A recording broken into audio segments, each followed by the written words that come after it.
We're recording.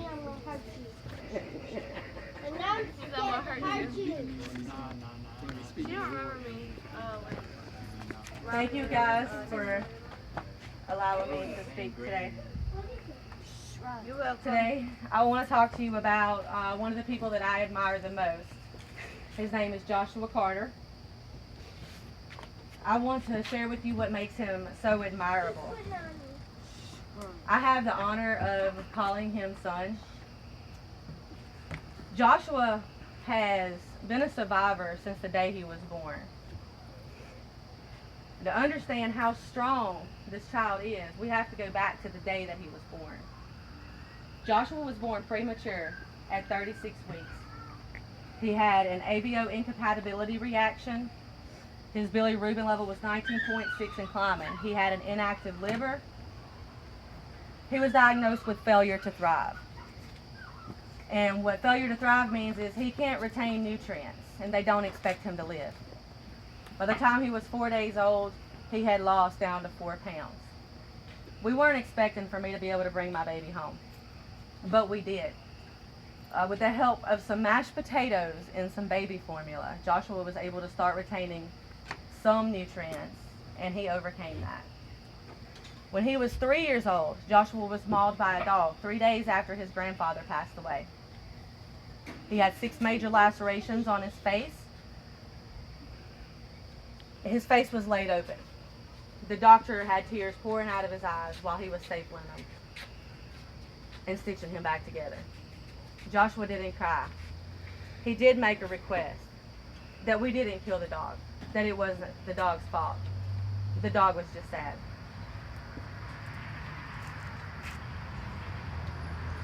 Joshua also enjoyed activities that other country boys enjoy, riding four-wheelers, horses.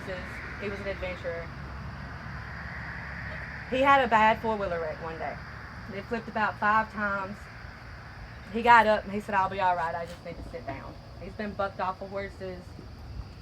He just gets back up and he keeps going. He broke his femur bone in 3 places during football practice. It was a very complicated break. He had to go to Le Bonheur. He ended up in a wheelchair. Joshua learned a lot of life lessons the hard way because of this accident. He overcame addiction because the medications they gave him caused him to become emotional and erratic if he didn't have them. He learned who his friends were because not everybody wanted to play with the kid in the wheelchair. He also learned how to get back up and keep going.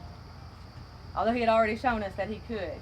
The doctor told him that he would be learning how to walk again. He told the doctor, "I'll remember how to walk. I'm just waiting on you to tell me to get out of this chair." And the doctor said, "Well, try it." And he did. And in his own words, he looked like a zombie on crack rock, but Amen. he made those steps. He got bit by a brown recluse spider. He was back in Le Bonheur for 2 weeks. He had a hole in his chest the size of that you could put your fist in, rotted. The venom got in his bloodstream. His blood cells started lysing together. He has overcome so much. He's a remarkable person. He's stared death in the face countless times and overcome it. He's given me courage and strength, and it's an honor to be his mom. He brings courage to everyone who meets him. It's an honor to know him. It's a privilege to know him. Does anyone have any questions? I heard he got bit by a spider. Yes, it was a brown recluse. Like, really?